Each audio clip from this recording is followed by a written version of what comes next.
become a Southern-based party, and mentioned Jim DeMint and some others, that just this conservative, good old boy Southern party, and he knows that's the party he's leaving, the party that's here as he leaves the Senate. And I think I don't speak for him, of course, but I think he's pretty frustrated by it. But he's one of several that are frustrated, and I just can't imagine that Republicans are going to continue to block Wall Street reform when it's one of the most important things we need to do this year. If debate does go forward, if Senator Voinovich or others come across the aisle, if Senator Nelson reconsiders his position, for example, and debate does go forward, I know one of the amendments that you have pursued is one about the size of banks. What do you think the prospects are for your amendment, and how much support are you hearing from leadership on that? Well, I think they're increasingly better as people see these these hearings that Senator Levin did today with Goldman. There's one statistic that astounds people, that 15 years ago, the assets of the 6 largest banks in the United States totaled 17% of gross domestic product. Today, the 6 largest banks' assets combined total 63% of gross domestic product. So it's clear that more and more people are understanding that we can't give 5 or 6 or 7 or 8 banks or 2 or 3 banks that kind of economic power, that kind of power over the whole economy. We suffered enough from that sort of situation, and I think that, and you know, this is supported by former Federal Reserve chairman. It's supported by pretty mainstream economists. This isn't some lefty, crazy, radical idea to break the banks up. It's a sober, centrist, take them on because they're doing damage to our economy reaction. On health reform, Senator, and I mean no disrespect by this at all, my take on how things went is that Democrats were not great negotiators. Democrats gave away a lot in terms of policy in exchange for no Republican votes in the end for that bill. Right now, as we think about debate on the Senate floor versus negotiations out of the public spotlight, what's your sense of whether or not Democrats are being better negotiators, and whether or not they've learned some of the lessons about being pretty hard-nosed about those things after what happened in health reform?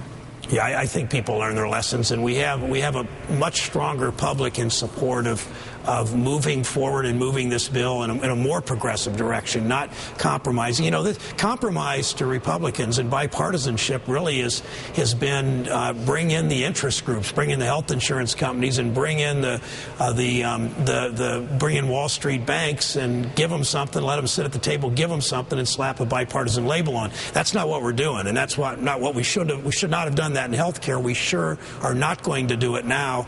This bill is going to get increasingly stronger, pro-consumer, pro-Main Street instead of so pro-Wall Street. And that's what's so energizing for so many Democrats now, that we're standing strong. It really is a question of whose side are you on. And the Republicans have consistently sided with Wall Street. They're going to pay for that in November, and they increasingly understand that, at least the ones that can get out of the tight grip of Mitch McConnell.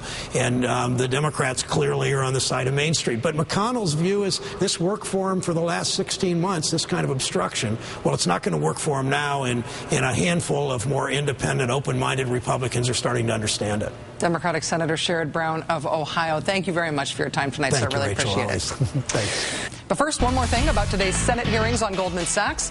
There was sort of an amazing moment that happened toward the beginning of today's marathon hearings.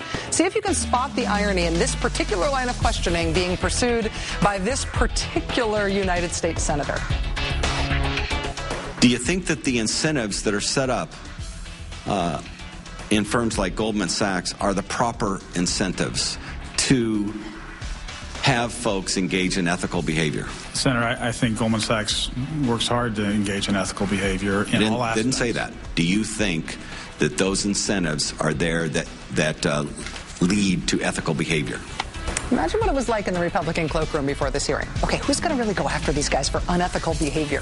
Who's going to go after these guys on ethics? John Ensign, you up for it? John Ensign currently under federal and Senate investigation on ethics charges related to stooping your employee and your former staffer's wife. John Ensign, you want to be our ethics point man here? Hey, David Vitter, you want to see if there's a way to go after him on hookers?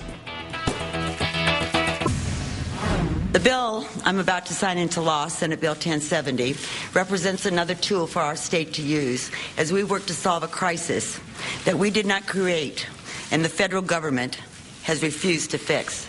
And of course, was Arizona Governor Jan Brewer explaining her decision to sign into law the Papers, Please bill, which compels law enforcement officers in Arizona to stop anyone who looks like they might be an illegal immigrant to demand that that person show proof that they are not, in fact, here illegally. In Arizona now, you are presumed illegal unless you can prove otherwise. Papers, please. Arizona needs this new law, in Governor Brewer's estimation, because the federal government is not doing a good enough job dealing with immigration. The Arizona governor is not alone in that assessment. There's actually a fairly wide consensus on both sides of the political aisle that what happened in Arizona only happened because the feds haven't acted to fix the immigration system and the problem of illegal immigration.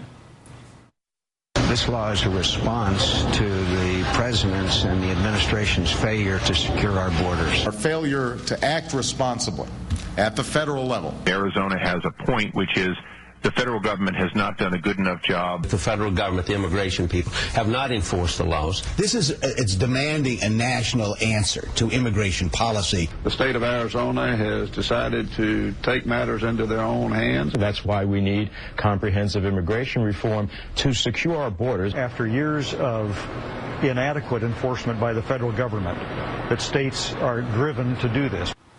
If only these guys could get someone in the federal government to listen to them. Wait, aren't they the federal government?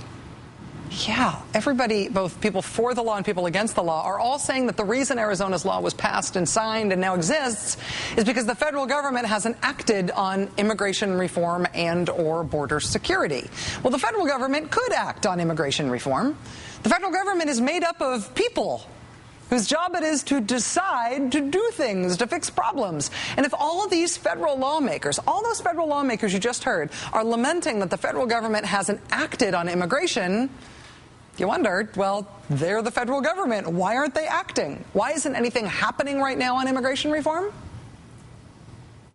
I just don't think this is the right time to take up this issue. We've got a lot of work left on our plate between now and the end of the summer. I think we have to look at the details. I'd be worried about the nature of the bill that we might see.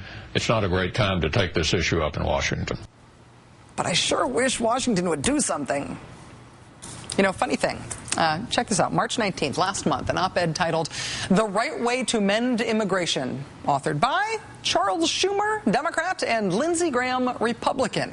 Here the two of them are putting forward their bipartisan immigration reform plan, strengthening border security and enforcement.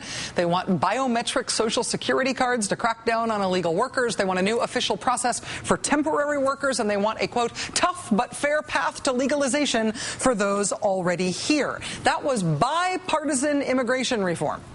A bipartisan immigration reform proposal put forward by Lindsey Graham and Chuck Schumer last month. And now Lindsey Graham is against it.